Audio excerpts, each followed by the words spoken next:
Hi guys, I'm giving my reflections from chapter 17 of John today. Yeah, amazing chapter where Jesus is praying to the Father before he's taken off, arrested and taken off to be crucified. And yeah, some pretty deep prayers.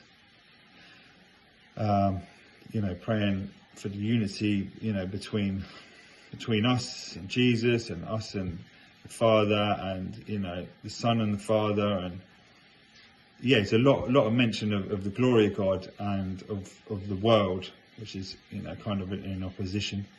And I know John often speaks of the world as spiritual opposition to God as well, and you can pick up on that here and there.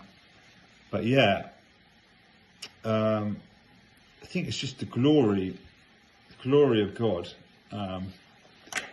When you're reading through the whole chapter and spending time trying to look at it through that sort of lens, and just him mentioning the glory of God from before creation, and how he came out of that into the world, into that opposition to God. But he also talks about believers and how the Father gives believers to him, and how that we bring him glory. The Father gives him glory, we give him glory, we witness his glory, and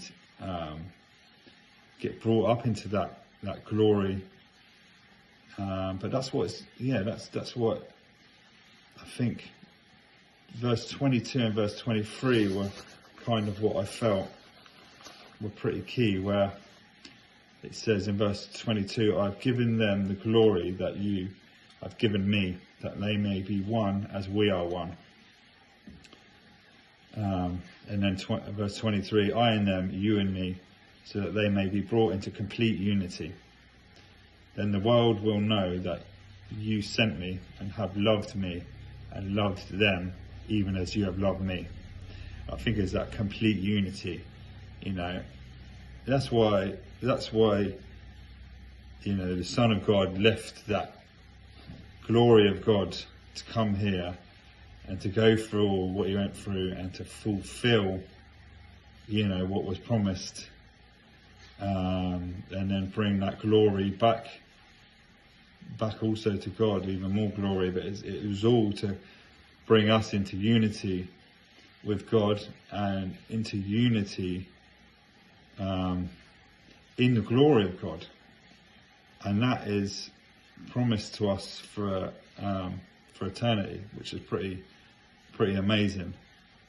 I think you can spend your whole life on this chapter, and yeah, probably still only scratching the surface, but yeah, it's amazing. It's amazing when you're trying to understand this godly conversation that's going on between the Son and the Father.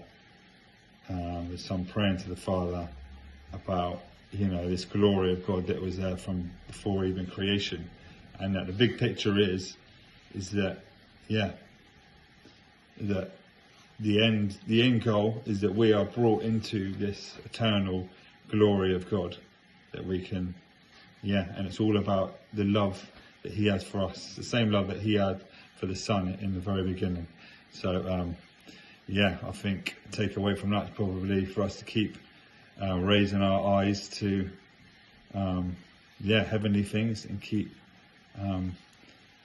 trying to see the big picture of keep looking to be at one with God, and seeking Jesus, and trying to receive that Spirit that we've been talking about recently, receive the Holy Spirit, and be brought into perfect unity with God in his glory.